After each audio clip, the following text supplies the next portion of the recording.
Good morning everyone. I am Kent Mark Bernas and this is my sister Princess Diane Bernas. Let's go for our interview. First, who is Jose Rizal? He is our Philippine national hero. And second, why he was shot to death? Kay kuan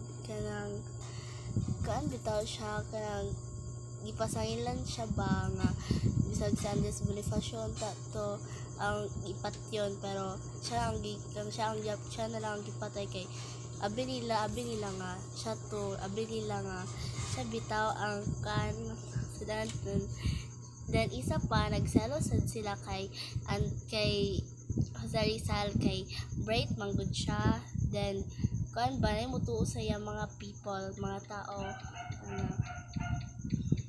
And the last one is why he is our national hero?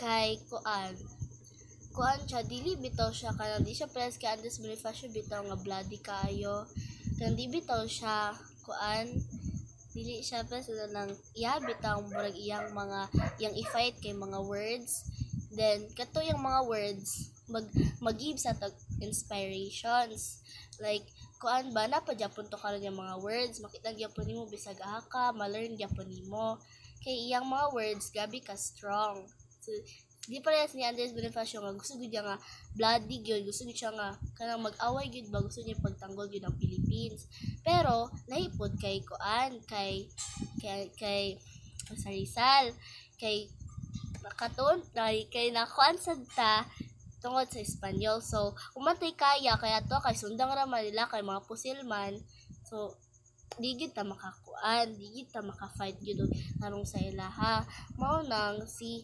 Rizal gamit din niya yung utok na magsulat na lang siya tapos ipadala niya sa mga tao nga mo niyang buhaton dili gyud kaya